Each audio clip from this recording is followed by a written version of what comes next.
misericordia y amor, para que seas reverenciado. Otra palabra bondadosa se me presentó a este tiempo.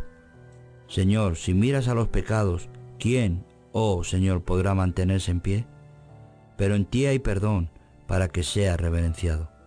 Estas eran palabras dulces, especialmente la parte que dice que hay perdón en el Señor, para que pueda ser reverenciado.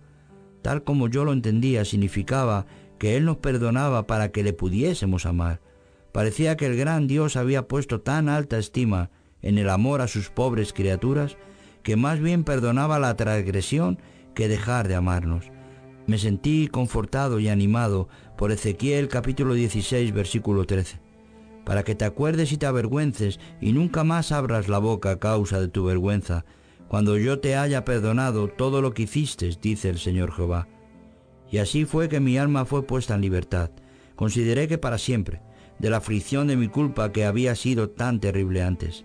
Pero luego empecé a sentirme por completo desesperado otra vez, temiendo que a pesar de toda la paz que había encontrado, pudiera engañarme y todavía ser destruido finalmente. Porque sentía fuertemente que a pesar de todo el consuelo y paz que pudiera sentir, si las Escrituras no concordaban con mi caso, todos los sentimientos serían inútiles. La Escritura no puede ser quebrantada. Y fui a la base otra vez, para ver si uno que había pecado como yo podía confiar en el Señor todavía. Y fue a esta sazón que me vino a la cabeza la palabra, porque es imposible que los que una vez fueron iluminados y gustaron del don celestial y fueron hechos partícipes del Espíritu Santo y asimismo degustaron la buena palabra de Dios y los poderes del siglo venidero y recayeron, sean otra vez renovados para arrepentimiento. Porque si continuamos pecando voluntariamente después de haber recibido el conocimiento de la verdad, ya no queda más sacrificio por los pecados, sino una horrenda expectación de juicio y un fuego airado que está a punto de consumir a los adversarios.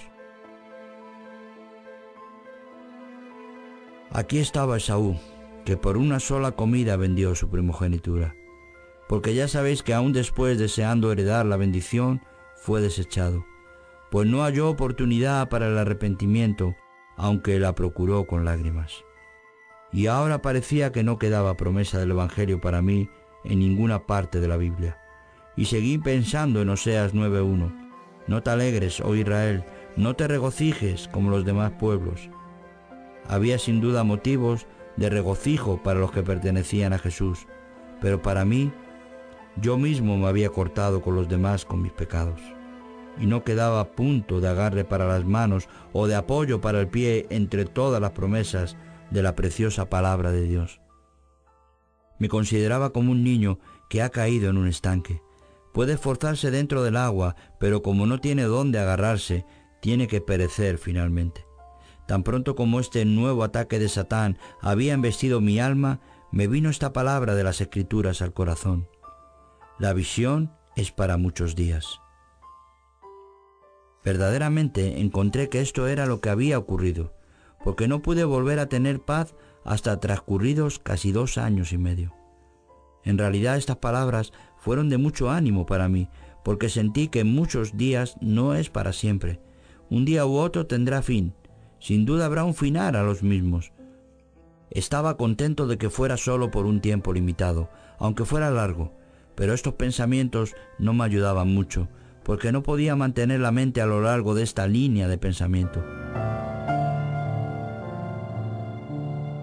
Para este tiempo me sentía animado a orar, pero el tentador otra vez se rió de mí, sugiriéndome que la misericordia de Dios y la sangre de Cristo no eran para mí y no podían aplicarse a mi pecado, de modo que la oración sería en vano.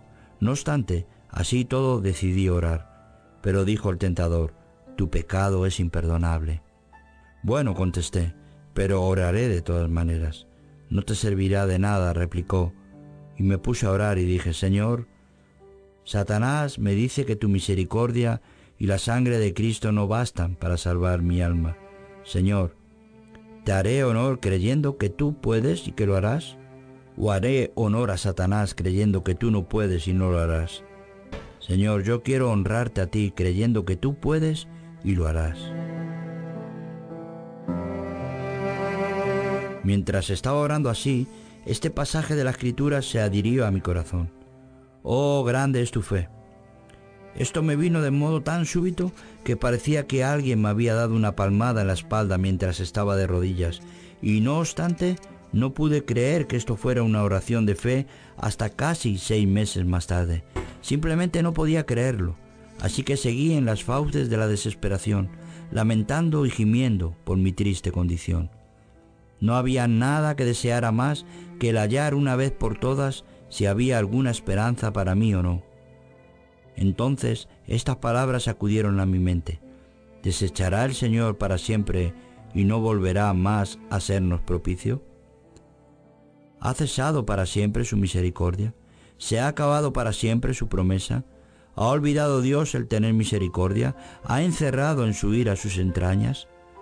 Entre tanto que estas preguntas de la palabra estaban rodando por mi mente, sentí que el mismo hecho de que fueran preguntas indicaba con seguridad que Él no me había echado para siempre, sino que sería favorable, que su promesa no había fallado, que no había olvidado su misericordia y que no había cerrado en ira su gracia para mí. Había otro pasaje de la Escritura que vino a mi mente para este tiempo, aunque no recuerdo ahora cuál era, que también me hacía sentir que la misericordia de Dios para mí no había sido cerrada. En otra ocasión, mientras estaba debatiendo desesperadamente la cuestión de si la sangre de Cristo era suficiente para salvar mi alma, la duda continuó desde la mañana hasta las 7 o las 8 de la noche. Cuando estaba completamente agotado con mis temores, de repente las palabras «Él es capaz» entraron en mi corazón. Me parecía que estas palabras habían sido pronunciadas en voz alta para mí, y todos mis temores fueron derrocados, por lo menos durante un día. Nunca había tenido más certidumbre en toda la vida. Luego estaba otra vez orando y temblando por el temor de que no había palabra de Dios que pudiera ayudarme. Y las palabras vinieron otra vez. «Bástate mi gracia». Y me sentí más esperanzado. Y con todo, 2 semanas antes había estado leyendo este mismo versículo, y en aquel tiempo pensé que no había en él ayuda ni consuelo para mí. De hecho, había dejado el libro con impaciencia porque pensaba que no me abarcaba a mí. Pero ahora otra vez me pareció que este versículo tenía los brazos de la gracia tan amplios que podía incluirme no solo a mí, sino a muchos otros además. Me sostuvieron estas palabras durante muchos conflictos, por un periodo de unas 7 u 8 semanas. Durante este periodo mi paz entraba y salía, en ocasiones hasta 20 veces al día. Ahora un poco de consuelo y luego de súbito mucho conflicto. Ahora un poco de paz, pero andaba 200 pasos y volvía a estar lleno de dudas y culpa. Y esto no fue solo de vez en cuando, sino durante las 7 semanas enteras. Este versículo sobre la suficiencia de la gracia y el de la venta de Esaú de su primogenitura eran como 2 balanzas que subían y bajaban en mi mente, a veces un lado arriba y el otro abajo, luego viceversa. Seguí orando a Dios que me mostrara la respuesta completa. Sabía que había una posibilidad de gracia para mí, pero no podía ir más adelante. Mi primera pregunta había sido contestada. Había esperanza, y Dios todavía tenía misericordia, pero la segunda pregunta, ¿había esperanza para mí?, todavía no había sido contestada. Un día, en una reunión con el pueblo de Dios, estaba lleno de terror y de tristeza, porque mis temores eran fuertes otra vez. De repente, irrumpió sobre mí la palabra, «Bástate mi gracia, bástate mi gracia, bástate mi gracia». 3 veces. Estas eran palabras poderosas. Hacia este tiempo, mi entendimiento fue iluminado y sentí como si hubiera visto al Señor Jesús mirando desde el cielo a través del tejado, dirigiéndome estas palabras.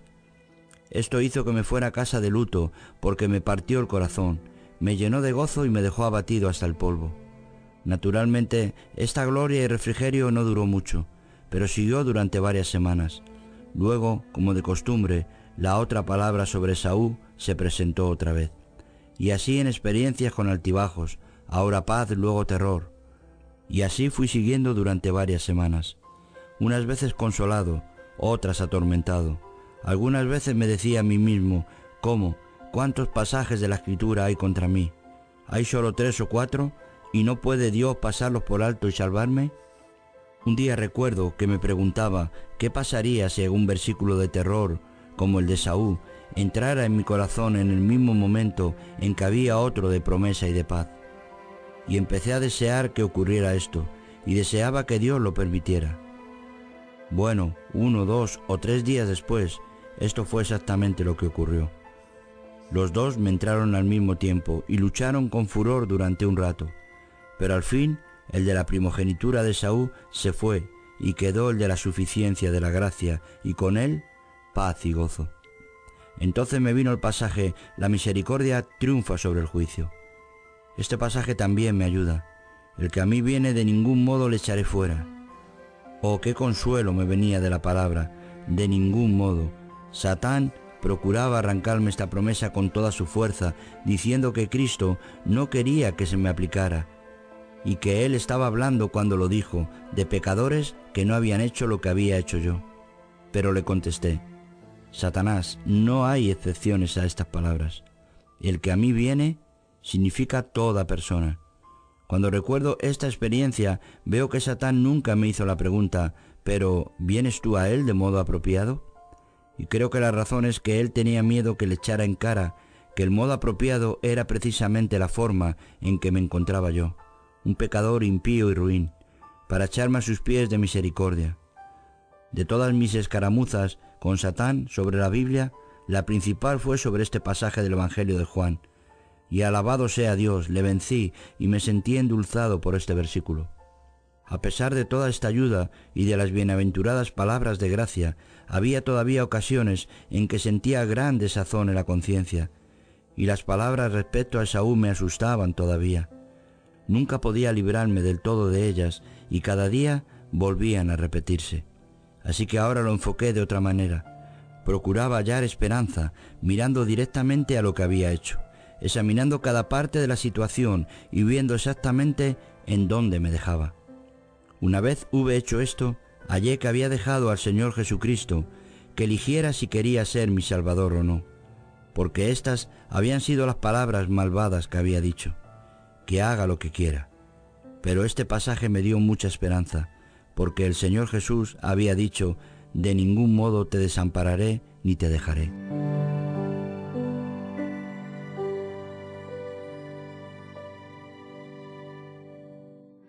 Oh Señor, dije, pero yo te he dejado a ti. Y vino la respuesta, pero yo no te dejaré. Por estas palabras le di gracias a Dios. Pero estaba asustado en gran manera de que me dejaría, y encontraba difícil el confiar en él, porque le había ofendido tanto. Vi que era como los hermanos de José, que se sentían culpables por lo que habían hecho a José, y temían que por ello su hermano los despreciara. El pasaje de la Escritura que más me ayudó está en Josué 20, cuando habla del homicida que escapa a la ciudad de refugio. Si el vengador de sangre perseguía al homicida, Moisés decía que los ancianos de la ciudad de refugio no debían entregar al homicida en sus manos, porque había muerto a su prójimo de modo accidental, no a sabiendas, y no le odiaba. Oh bendito Dios por estas palabras.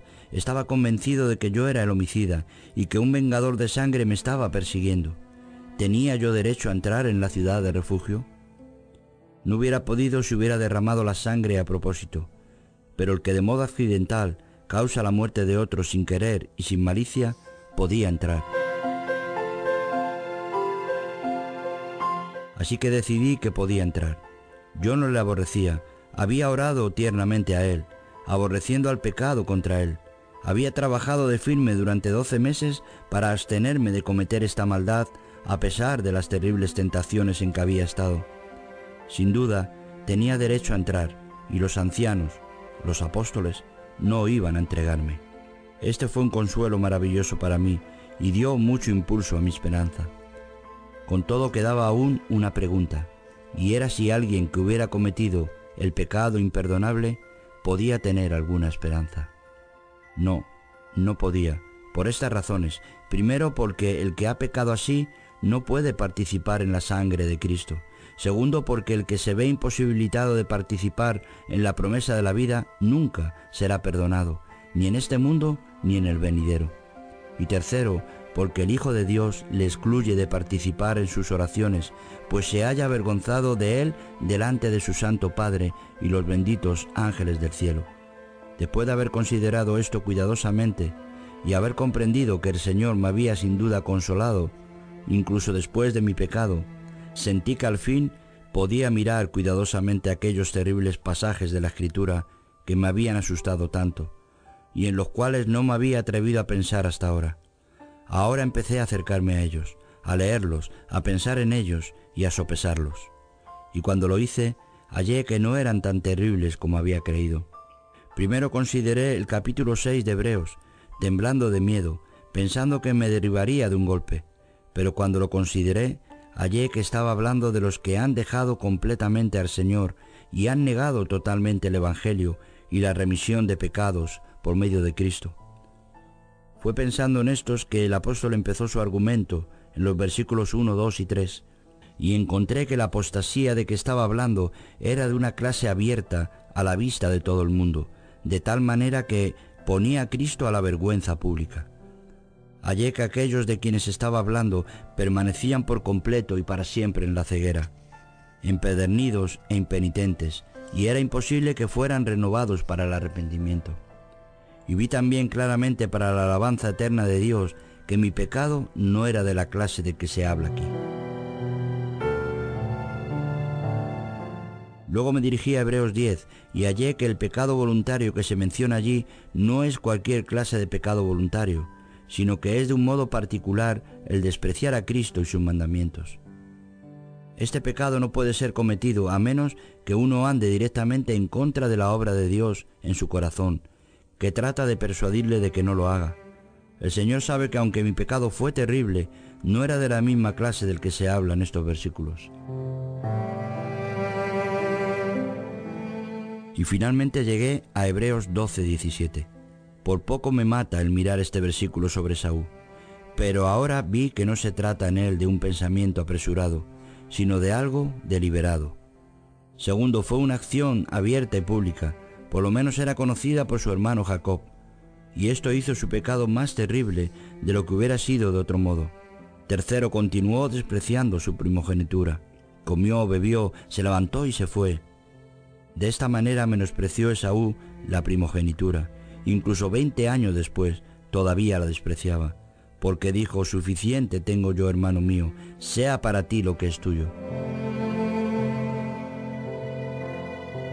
Yo había sido perturbado y terriblemente deprimido, como sabéis, por el hecho que Esaú había procurado arrepentirse, pero no había hallado la oportunidad. Pero ahora vi que era porque había perdido la bendición, no porque había perdido la primogenitura. Esta no le importaba. Esto se ve claro por los apóstoles y por Esaú mismo, porque dijo: se apoderó de mi primogenitura, y he aquí, ahora ha tomado mi bendición. Luego fui al Nuevo Testamento para ver qué tenía que decir sobre el pecado de Esaú. Parecía que la primogenitura era un símbolo de la regeneración y que la bendición era un símbolo de nuestra herencia eterna. Como Esaú, hay muchos que en este día de gracia y de misericordia desprecian a Cristo, que es la primogenitura del cielo, y que a pesar de ello, en el día del juicio, esperarán la bendición y exclamarán en alta voz como Esaú: Señor, Señor, ábrenos. Pero Dios el Padre no cambiará de parecer, sino que dirá: he bendecido a estos otros, y serán realmente bendecidos. Pero en cuanto a vosotros, apartaos de mí, todos vosotros, hacedores de maldad. Vi que era apropiado el entender las Escrituras de esta manera, y que el hacerlo estaba de acuerdo con otras Escrituras y no contra ellas, y esto me dio mucho ánimo y consuelo. Y ahora me quedaba solo la parte final de la tempestad. No había truenos ya, y solo algunas gotas que caían de vez en cuando sobre mí. Pero como el terror que había pasado era tan vivo y profundo, Era como los que se han escaldado con agua hirviente. Pensaba que al menor contacto volvería a doler mi tierna conciencia. Un día, mientras pasaba por un campo, cayó de repente esta frase sobre mi alma: tu justificación está en el cielo. Y pensé que podía ver a Jesucristo a la diestra de Dios. Sí, allí estaba, sin duda, mi justificación. De modo que me hallara donde me hallara o hiciera lo que hiciera, Dios no podía decir que no tuviera justificación, porque estaba delante de él. Y vi también que no eran mis buenos sentimientos los que hacían mi justificación mejor, y que mis sentimientos desagradables no hacían mi justificación peor, porque mi justificación estaba en Jesucristo mismo, el mismo ayer, hoy y por los siglos. Ahora sí que las cadenas se desprendieron de mis piernas. Fui soltado de mis aflicciones y mis hierros.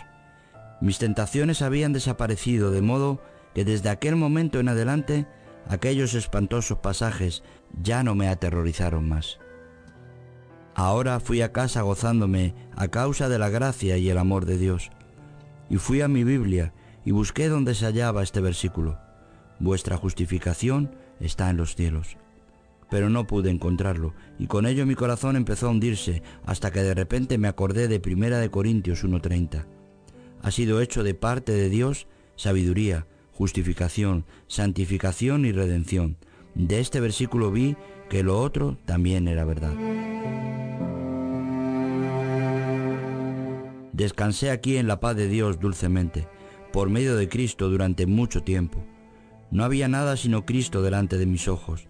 No pensaba en Él ahora con referencia a su sangre, su sepultura, su resurrección, sino como Cristo mismo, y que estaba sentado a la diestra de Dios en el cielo. Me gloriaba en contemplar su exaltación y las maravillas de sus beneficios que concede tan fácilmente. Vi que todas aquellas gracias de Dios que me pertenecían, pero que yo mostraba tan poco, eran como las pocas monedas que los ricos acostumbran a llevar en su bolsa, en tanto que el oro está bien resguardado en cofres en su casa. Vi que mi oro estaba en un cofre en mi casa, en Cristo, mi Señor y Salvador. Ahora Cristo lo era todo, mi justificación, mi santificación y toda mi redención. Además, el Señor me condujo al misterio de la unión con el Hijo de Dios, y vi que estaba unido a Él, y que era carne de su carne y hueso de sus huesos. Y si Él y yo éramos uno, su victoria era mía también. Ahora podía verme en el cielo y en la tierra al mismo tiempo. En el cielo por mi Cristo, mi cabeza, mi justificación y mi vida; en la tierra por mi propio cuerpo. Vi que cumplíamos la ley por medio de Él. Moríamos por Él, nos levantábamos de los muertos por Él, ganábamos la victoria sobre el pecado, la muerte y el demonio y el infierno por Él. Cuando Él murió, nosotros morimos, y lo mismo ocurrió con su resurrección. Nos dará vida después de 2 días, en el tercer día nos levantará y viviremos delante de Él. Esto se cumple ahora en el Hijo del Hombre, sentado a la diestra de la majestad en las alturas. Como dice en Efesios: y juntamente con Él nos resucitó, y asimismo nos hizo sentar en los lugares celestiales con Cristo Jesús. Oh, alabado sea Dios por estos pasajes de las Escrituras. Así como te levantaste de la muerte, levántate en mí. Así como te levantaste de la muerte,